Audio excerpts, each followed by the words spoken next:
आज मैं इस देश की गाली गलौज पार्टी के बारे में, उनके भ्रष्टाचार के बारे में बहुत बड़ा खुलासा आपके सामने करने जा रहा हूं। अभी गाली गलौज पार्टी के कुछ नेताओं ने दिल्ली के अंदर 1100 रुपए वोट खरीदने के लिए बांटे और पूरे मीडिया में दिल्ली में इस बात की चर्चा हुई, चारों तरफ चर्चा हुई। खुलेआम नोट देके वोट खरीदने की कोशिश की गई।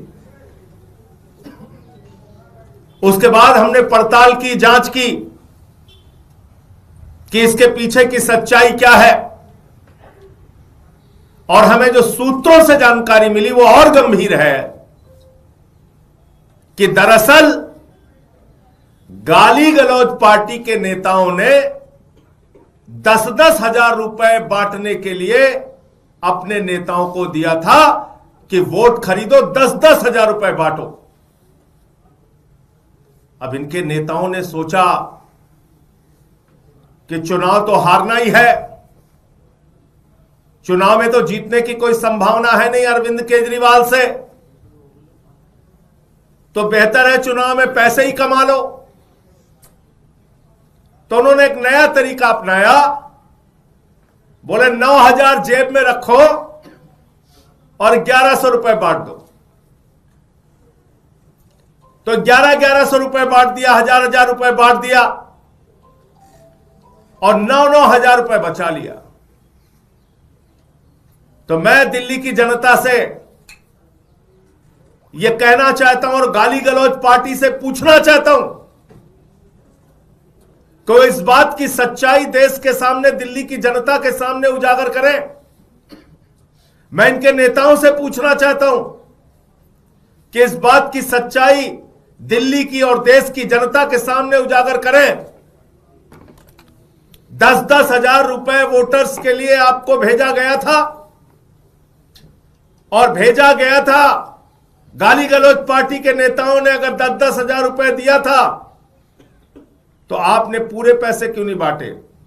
9-9 हजार रुपए मार क्यों लिए जनता के? ये तो उनके लिए आए थे, वोट खरीदने के लिए आए थे। तो मैं दिल्ली की जनता से कहना चाहता हूं, अगर ये आपके पास आए,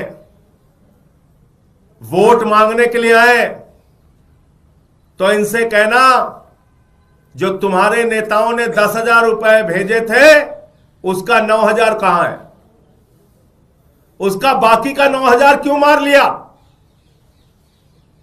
वो पैसा कहां है? उसको दो हमें। यह काम दिल्ली के लोगों को अब करना है, इनके घोटाले को उजागर करना है, इनके भ्रष्टाचार को उजागर करना है। आज गाली गलौज पार्टी ने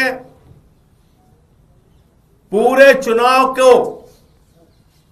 भ्रष्ट बनाने का, इनके नेताओं ने पूरे चुनाव को भ्रष्टाचार के जरिए वोट खरीदने का एकमात्र साधन और जरिया बना लिया है। और इसलिए दिल्ली की जनता से मैं फिर कहना चाहता हूं कि गाली गलौज पार्टी के नेताओं ने दिल्ली के अपने नेताओं को 10-10 हजार रुपए बांटने के लिए दिया था, उसमें से 9,000 रुपए लोग मार के बैठे हुए हैं। अब की आए तो उसका हिसाब लेना, इनसे पूछना 9,000 रुपए कहां है। वोट खरीदने के लिए पैसे देना करप्ट प्रैक्टिसेस की डेफिनेशन में सीधे तौर पे आता है। ये करप्ट प्रैक्टिस है, ये एक भ्रष्टाचार है।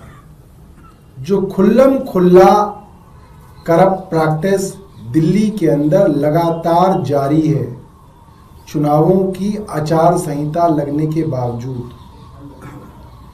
मगर उससे भी बड़ी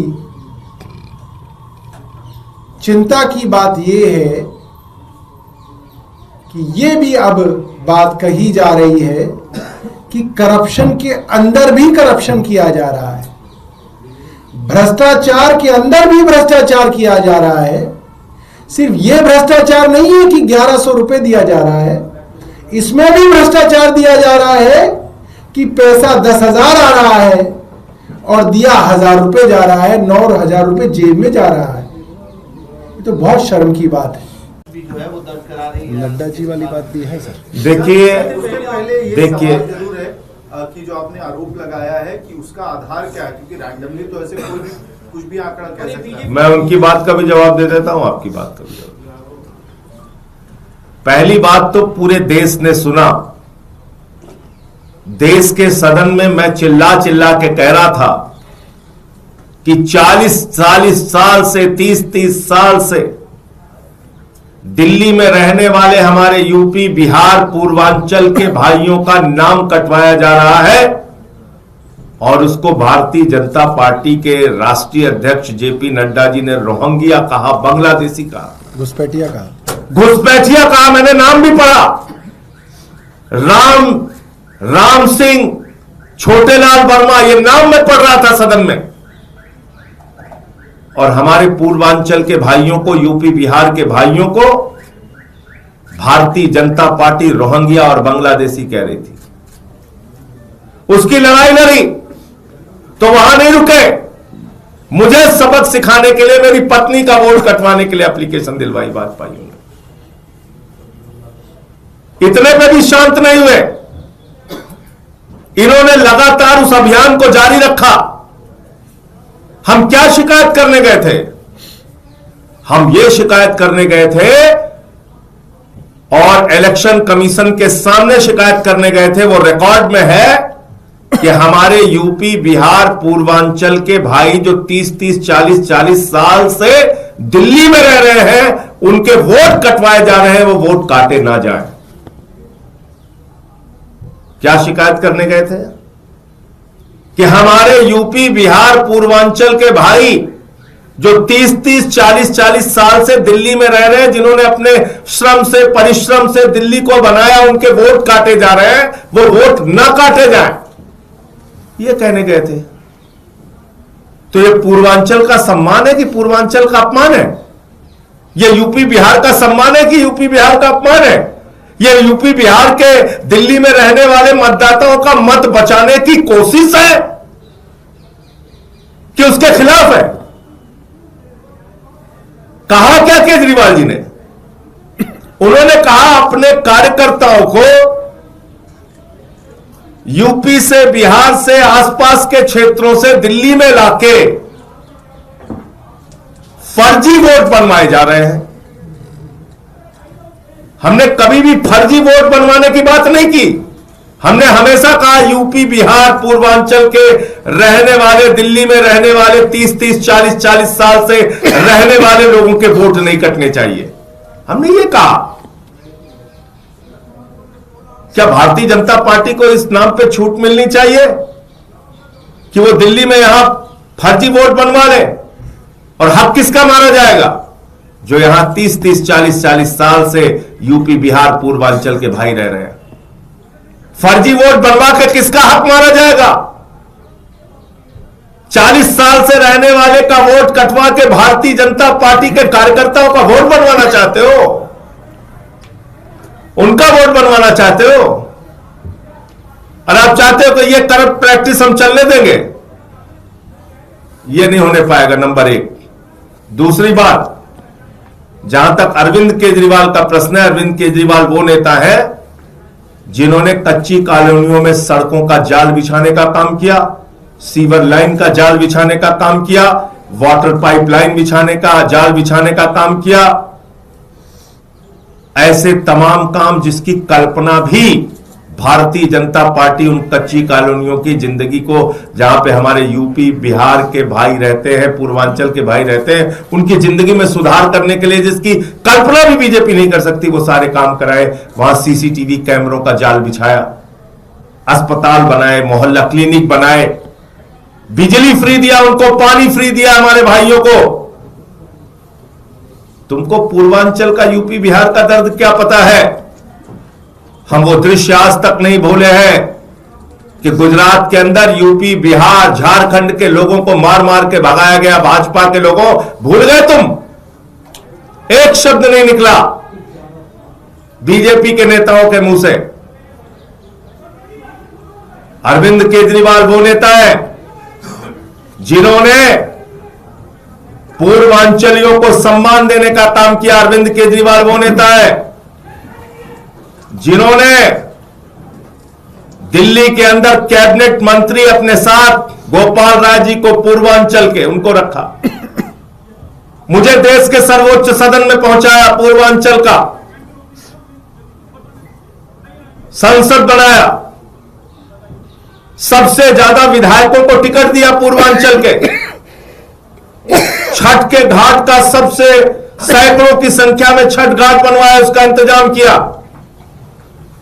तो हमने हमेशा यूपी, बिहार, पूर्वांचल का सम्मान किया है अरविंद केजरीवाल जी ने और आम आदमी पार्टी ने, और भारतीय जनता पार्टी ने सदैव उनको अपमानित करने का काम किया है। इधर उधर की बात मत करो। हम ये जानना चाहते हैं, रोहिंग्या, बांग्लादेशी जो तुम्हारे नेता नड्डा जी ने हमारे यूपी, बिहार, पूर्वांचल के लोगों को कह के अपमानित किया है, उसके लिए माफी कब मांगोगे? उसका जवाब कब दोगे? हम अपने ही देश में बांग्लादेशी हो गए। दूसरी बात जो आपने पूछी थी, गाली गलौज पार्टी के बारे में सब कुछ मशहूर है, सारे लोग इस बात को जानते हैं, और उनके नेताओं ने क्या काम किया यहां पे उसको भी जानते हैं।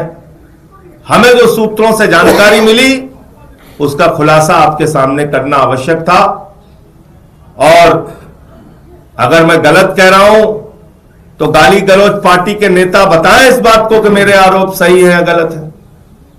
उनको बताने दीजिए कि 10-10 हजार रुपए उन्होंने भेजे थे कि नहीं भेजे थे। सर, गिरिराज सिंह का भी बयान आया इस मुद्दे में, कह रहा है कि जिन लोगों ने आपको सीएम बनाया था, जिनको सत्ता में आए थे, उनको धोखा दिया है, नमक हराम तक कह दिया अरविंद केजरीवाल। देखो ऐसा है, गिरिराज सिंह क्या कह रहे हैं, कौन क्या कह रहा है, उसको छोड़ दो। इनके मुंह से कभी आवाज निकली? पार्लियामेंट में उठा के रिकॉर्ड देखिए, इनके मुंह से आवाज निकली जब नड्डा जी कह रहे थे कि ये रोहिंग्या है, यूपी बिहार के पूर्वांचल के लोग घुसपैठियां हैं, बांग्लादेशी हैं? एक भी भाजपाई के मुंह से आवाज निकली? तब मैं लड़ रहा था वहां पे सदन में, सारे भाजपाई चीख रहे थे एक तरफ से, किसी की हिम्मत नहीं हो रही थी बोलने की। ये लोग बात करेंगे? जब सूरत में हमारे भाइयों को, यूपी बिहार के लोगों को पीटा गया, मैंने देश की संसद में मामला उठाया, इनके मुंह से आवाज निकली कभी? इनको पता है यूपी बिहार पूर्वांचल का सम्मान।